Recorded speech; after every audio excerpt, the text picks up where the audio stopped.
নমস্কার, কেমন আছো তোমরা সবাই? আমার ছোট্ট সংসারের একটি ভ্লগে তোমাদের সবাইকে স্বাগত জানাই। সকাল থেকেই দিনটা আজকে আধঝামা করছে, কখনো মেঘ হচ্ছে, কখনো আবার রোদ উঠছে, কোনো ঠিক নেই। আর গতকাল থেকে আমার আবার জ্বর চলে এসেছে। মানে আগের বার যখন ছেলেকে নিয়ে আসলাম তখন ছেলে অসুস্থ ছিল, এবার এসে কিন্তু আমি অসুস্থ হয়ে গেছি। আর এখানে এত গরম পড়ছে বেশ কিছুদিন থেকে, মানে শ্বশুরবাড়িতে আমার যে ঘরটা সেখানে কিন্তু সেই ঘরটা এত পরিমাণ গরম, সারা রাত আমাদের ঘুম হয় না। তো আমরা টেবিল ফ্যান চালিয়ে শুই, তার সাথে সাথে কিন্তু ওপরে সিলিং ফ্যানটাও চালানো থাকে, আর তাতেও কিন্তু আমাদের খুব গরম লাগে। তো এখন কিন্তু সকালবেলায় মোটামুটি 7টা বাজে, আর 7টা না, সরি 7:30 বাজে। আমি কিন্তু স্নান ধ্যান করে নিয়েছি, কারণ রাত্রিবেলায় জ্বর এসেছিলো, দুবার ওষুধ খেয়েছি, প্রচণ্ড ঘেমে গেছিলাম, অস্বস্তিতে ঘুম আসছিল না। সকালবেলায় ওই মোটামুটি 5টা থেকে 7টা অবধি যে একটু ঠান্ডা টাইমটা ছিল সেইটুকু টাইমে ঘুমিয়েছিলাম। তো ছেলেকেও ডাকবো না, ওরও ঘুমোতে খুব কষ্ট হয়। আর যেহেতু আমাদের যে সিলিং ফ্যানটা, সরি স্ট্যান্ড ফ্যানটা, সেটা আমরা ব্যারাকপুরে নিয়ে গেছি। ওই ফ্যানটা থাকলে অনেকটাই ঠান্ডা বাতাস দেয়, কিন্তু এখন অনেকটাই অসুবিধা হচ্ছে, কিন্তু আমাদের কিছু করার নেই।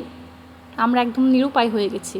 আমরা ভেবেছিলাম বাড়িতে এসি লাগাবো, কিন্তু যেহেতু আমরা বাড়িতে থাকছি না তাই এসিটাও লাগাতে পারছি না। কবে 1 মাসের ছুটিতে আসবো, সেই জন্য এসি লাগাবো সেটাও ভাবতে গেলে খারাপ লাগছে, আবার গরমে কষ্টও হচ্ছে। আবার ওখানে কি করব, মানে ভাড়া বাড়ি, সেখানেও আমরা এসি লাগাতে পারবো না, দোতলার উপরে, ওখানেও কিন্তু গরম কষ্ট হয়। কিন্তু ভাড়া বাড়িতে এসি লাগিয়ে কি করব, ওখানে হয়তো 2-1 বছর থাকবো, তারপর আবার ঘরটা চেঞ্জ করতে হবে। তাই এই 1-1.5 বছর আমরা কি করব, মানে এসি নেব না কি করব বুঝে উঠতে পারছি না। তো এবার হাজব্যান্ড আসুক, তারপর দেখা যাক কী করা যায়। বাড়িতে কিছু বলতে পারছি না, বাড়িতে কি হবে না হবে, কারণ বাড়িতে তো থাকাই নেই বাড়িতে। এই যেমন ধরো গরমের ছুটিতে আসলাম, এসে 1 মাস থাকলাম, 1-1.5 মাস থাকলাম, তারপর আবার সেই ফেব্রুয়ারি মার্চের দিকে ছেলের এক্সাম শেষ হবে, তারপরেই কিন্তু 1-1.5 মাসের ছুটি, তাছাড়া কিন্তু মিডিলে কোনো ছুটি নেই। ওই 4 দিন 5 দিন 10 দিনের ছুটি, তাছাড়া বেশি ছুটি নেই। তো সেই জন্য আমরা ভেবে পাচ্ছি না কি করব না করব। তো যাই হোক, সকালের দিকে একটু ঘুমোতে পারলে শান্তি হয়, কিন্তু কি বলো তো, শ্বশুরবাড়িতে থাকলে একটু নিয়মকানুনগুলো মেনে চলতেই হবে। যদিও আমি 7টায় উঠেছি আজকে, যেহেতু আগের দিন আমার জ্বর ছিল, রাত্রিবেলায় প্রচণ্ড জ্বর এসেছিলো, তাই কিন্তু আমি একটু লেটেই উঠেছিলাম, রাত্রিবেলায় সারা রাত ঘুম আসেনি। তবু হাজব্যান্ড 7টার সময় ফোন করেছে বলে আমার ঘুমটা ভেঙেছে, না হলে কিন্তু ভাঙতো না। ঠিক সেই সময় আমি ঘুম থেকে উঠে পড়ি, উঠে ততক্ষণে মায়ের কিন্তু কিছু কাজকাম করা হয়ে গেছিলো, তাই আমি স্নান ধ্যান করে আমার ভিডিওর কিছু কাজ করা ছিল সেগুলোই করতে চলে এসেছিলাম। আর আমার ভিডিও বানানোর যে স্ট্যান্ডটা, সেটা আর রিং লাইটটা অনেক দিন থেকেই কিন্তু ইউজ করা হয় না।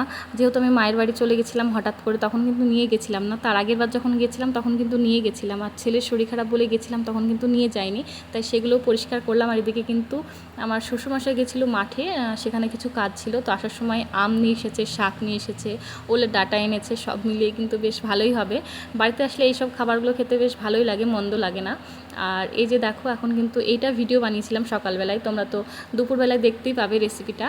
তো আমরা ভাবলাম যে সবাই মিলে চা দিয়ে এটা খেয়ে নিই, সকালবেলা আলাদা করে কোনো আর খাবার করব না। আর এইটা বানানোর পর আমার অবস্থা দেখো, আমি কিন্তু টুকটাক ফ্যান চালাচ্ছিলাম, ওখানে একটা ছোট স্ট্যান্ড ফ্যান রাখা আছে, স্ট্যান্ড ফ্যান না, একদম যে ছোট ফ্যানগুলো হয়, ওটা কিন্তু কিচেনে রাখাই থাকে। এবার আমি মাঝে মাঝে ওটা অন করে আর হাওয়া খাই, তবুও প্রচণ্ড ঘেমে গেছিলাম। আর তার সাথে আর একটা ভিডিও বানিয়েছিলাম, যেটার জন্য আমাকে ছাদে সেটা শুকোতে দিতে হতো, তাই ছাদে গেছিলাম, ছেলেকে সঙ্গে করে নিয়ে গেছিলাম। আর কি বলো তো, ছেলেকে এখনও স্নান করাইনি, একটু পরে স্নান করাবো। চাটা খেয়ে নিয়েছি, ওকেও আজকে দুধ খাওয়াইনি, সকালবেলায় ওই 2-3টে বিস্কিট খেয়েছিল, অনেক দিন হলো বিস্কিট খাই না, তবে আজকে যাই হোক 2-3টে বিস্কিট খেলো। আর তার সঙ্গে একটু চা আর ওই নিমকিগুলো দিয়েছিলাম, বেশ ও খেয়ে নিয়েছে, এখন পেটটা ওর ভরা ভরাই আছে। আর এখনও কিন্তু বেড আমি গুছিয়ে উঠতে পারিনি, যেহেতু আমি ঘুম থেকে উঠেই ভিডিওর কাজে চলে গেছিলাম, ততক্ষণ কিন্তু ছেলে ঘুমোচ্ছিল, অনেকক্ষণই ঘুমিয়েছে। তাই এদিকে আবার বিছানাটা গুছিয়ে নিলাম, এখন কিন্তু ছেলেকে একটু পড়তে বসাবো। এখন কিন্তু 10টা বেজে গেছে, 2টো ভিডিও বানিয়েছি, তো অনেকটা সময় নষ্ট হয়েছে। এবার বাড়িতে এসেছি, বাড়িতে আসার পর থেকে ঠিকঠাক পড়তে বসানো হয়ই না। এদিকেও স্কুলও খুলবে, আর বেশি দিন নেই, আর হয়তো 10-15 দিন পরে স্কুল খুলে যাবে, তাই আবার নতুন করে কিন্তু ওকে আবার পড়াশোনাগুলো ধরাতে হবে, না হলে আবার মুশকিল হয়ে যাবে। আর আমের একটা রেসিপি বানিয়েছিলাম, সেখান থেকে ওর জন্য একটু আমের পাল্প রেখে দিয়েছিলাম, সেখান থেকে একটু জুস বানিয়ে দিয়েছি, তাই ও কিন্তু অনেকটা খুশি হয়েছে। একটু চিনি দিয়ে দিয়েছি, না হলে জল দিলে খেতে পারবে না, সেই জন্য।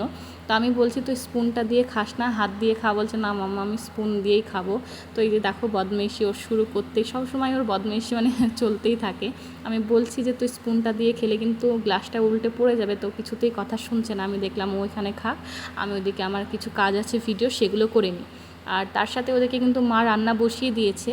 সকালে যেহেতু ওই চা স্ন্যাক্সগুলো খাওয়া হলো, তাই কারোর অত খিদে নেই, মা এদিকে আস্তে আস্তে রান্না বসিয়ে দিয়েছে। এদিকে বাবা কিন্তু মাংস এনেছে, আর মাংসটা আমি আনতে বলেছিলাম। মাছ নেওয়ার কথা বলছিল, তবে আগের দিনও মাছ হয়েছিল। এবার জ্বরের মুখে যেহেতু আমি একবার মাছ খেয়েছিলাম কালকে, মানে আগামী দিন কিন্তু আমি সারাটা দিন ভাত খেতে পারিনি, একবার ভাত খেয়েছিলাম, তাও মানে একদম অরুচি হয়ে গেছে, মুখে কিছুই খেতে মন চাইছে না। তাই সেই জ্বরের মুখে মাছ খেয়েছিলাম, আজকে কিন্তু আরোই মাছ খেতে মন চাইছে না, কেমন একটা অরুচি হয়ে আছে। তাই বললাম মাছটা নিও না, অল্প করে একটু মাংস নিয়ে আসো, যদি একটু কষা কষা করে ভাতটা খেতে পারি। কারণ এসে থেকে আমি ঠিকঠাক খাবার খেতে পারছি না, মানে বুঝতে পারছো জ্বর করছে, গা হাত পা ব্যথা হয়েছে, সেই জন্যই। আর এদিকে মা কিন্তু শাকটা বসিয়ে দিয়েছে, যে শাকটা বাবা বাজার থেকে, মানে বাজার থেকে না, মাঠ থেকে আসার সময় নিয়ে এসেছিলো।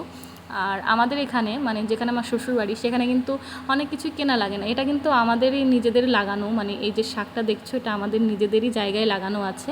তো সেখান থেকে নিয়ে এসেছে, তো প্রচুর জিনিস কিন্তু কিনে খেতে হয় না, অনেক জিনিসই কিনে খেতে হয় না। যে আমগুলো দেখলে, আমগুলো কিন্তু কিনতে হয়নি, সব আমাদেরই মানে গাছের বাগানের এই সব জায়গাকার আর কি। তো এইদিকে দেখো মেঘের অবস্থা কিন্তু খারাপ, একটু আগেই রোদ উঠেছিল, আবার কিন্তু আঝামা করছে। ওদিকে আমি যেটা রোদে শুকোতে দিয়েছি সেটা আবার রোদ না পেলে একদম নষ্ট হয়ে যাবে, তো সকালবেলা থেকে যে আমার খাটনিটা সেটা কিন্তু একদমই বেকার হয়ে যাবে। আর ঘর দুয়ারের অবস্থা একটু খারাপ, তোমরা দেখলে হয়তো ভাববে যে নোংরা হয়ে আছে, আসলে এতটাও নোংরা হয়ে থাকে না। কি বলো তো, যেহেতু জ্বর এসেছে না, আমার কোনো কাজেই মন বসছে না। এমনও হয়েছে যে আমি আর আসা কিন্তু এদিকে 2 দিন হয়ে গেল, 2 দিনের মধ্যে ব্যাগ থেকে আমি জামা কাপড়ই বের করিনি। প্রত্যেকবার আমি যেদিনই মায়ের বাড়ি থেকে চলে আসি, ব্যাগ থেকে জামা কাপড় বের করে সঙ্গে সঙ্গে কিন্তু আলনাতে ভাঁজ করে রাখি। এদিকে আমার আলনাটাও অগোছালো হয়ে আছে, একদম কিছু করতেই মন চাইছে না। আর টুকটাক যেটুকু করতে হয় সেটুকুই করছি, তার বেশি ভালো লাগছে না। আর আর এই বাড়িতে আসলে আমার একটাই সমস্যা, মানে এই বাড়িতে আসলে প্রত্যেকটা মুহূর্তেই হাজব্যান্ডের কথা মনে পড়ে। আর অভ্যাসটা আমার এখনও হয়ে ওঠেনি, মানে ওকে ছাড়া থাকার অভ্যাসটা এখনও হয়ে ওঠেনি, কারণ এবারই প্রথম ওকে ছাড়া মানে আমি এই বাড়িতে আছি। এর আগের 2 বছর 2.5 বছর কিন্তু আমরা ওর সাথেই ছিলাম, তার আগেও ছিলাম, বিয়ের আগেও ছিলাম। তো এবারই প্রথম ওকে ছাড়া আমরা কিন্তু বাড়িতে এসেছি, তো খুব খারাপ লাগছে। যখনই আসছে তখনই কিন্তু খারাপ লাগছে, ভালো লাগছে না। আগেও যখন আসলাম আমি এখানে ব্যারাকপুর থেকে, তখনও 3-4 দিন ছিলাম, তার মধ্যেও খুব মনটা খারাপ করছিল। মাঝে জামাই ষষ্ঠীতে এসেছিলাম, তার মধ্যেও খুব মনটা খারাপ করছিল, আর এখন এসে কিন্তু আরোই মনটা খারাপ করছে। আর কি বলো তো, যখন ওখানে থাকি মায়ের বাড়িতে, তখন কি হয়, মানে সবাই থাকে, তো মানে ওখানে অনেক কথা বলার মানুষ আছে, অনেক নিজের মানুষ আছে। আর এখানে তো কেউ নেই, আশেপাশে আমাদের কোনো আত্মীয় নেই, সেই জন্য ভালো লাগে না। সব সময় বাড়িতে আমি একা একা থাকি, বোর হয়ে যায়। আর ছেলেকে এখানে লেখাতে বসেছিলাম, দেখো ওদের স্কুলের যে লেখাগুলো, আমি কিন্তু আগে ওকে 1-2 লেখা শিখিয়ে দিয়েছি, অনেক আগেই থেকেই ও কিন্তু 1-2 লেখা জানি, কিন্তু স্কুলের যে লেখাগুলো ম্যাম কিন্তু বলে দিয়েছে যে স্কুলে যেভাবে লেখানো হচ্ছে সেভাবেই যেন লেখানো হয়। আর আমি কিন্তু এটাও বুঝতে পারছি যে স্কুলের নিয়ম হিসেবে লেখালে কিন্তু ওর হাতের মানে হ্যান্ডরাইটিংটা খুব সুন্দর হবে। দেখো আমি কিন্তু 4 অন্যরকমভাবে লেখাতাম, কিন্তু এটা ম্যাম শিখিয়েছে যে এইভাবে 4টা লিখতে হবে, দেখতেও কিন্তু বেশ ইউনিক লাগছে, ভালো লাগছে। 2টা দেখো একদম 2 কিন্তু নর্মালি, কিন্তু একটু হলেও সুন্দর একটা ব্যাপার আছে। তো আমি ম্যাম যেগুলো লিখিয়েছে সেগুলো থেকে আমি কপি করে করে আবার ওকে অন্য খাতায় লেখাচ্ছি, দাঁড়াও তোমাদের দেখাচ্ছি। এই যে খাতাটাও স্কুল থেকে কিন্তু এই জন্য দেওয়া হয়েছে যাতে বাড়িতে এগুলো আমরা রিপিট করি। দেখো ম্যামের 2 লেখাটা কত সুন্দর, সাধারণ কিন্তু আমরা যেমন লিখি তার থেকে সুন্দর। 3 লেখাটা কতটা সুন্দর, সব কিছুই মানে প্রত্যেকটা লেখাই। যে 4 লেখাটা আমার খুব ভালো লেগেছে, ওই যে উপরের লাইনের যে 4 লেখাগুলো দেখছো এগুলো কিন্তু ম্যামের লেখা। 5 লেখা, সব কিছুই কিন্তু খুব সুন্দর। তাই আমিও চেষ্টা করছি যে ম্যামের লেখা অনুযায়ী ওকে লেখাতে। তো চলো আজকের ব্লগটা এখানে শেষ করছি, টাটা।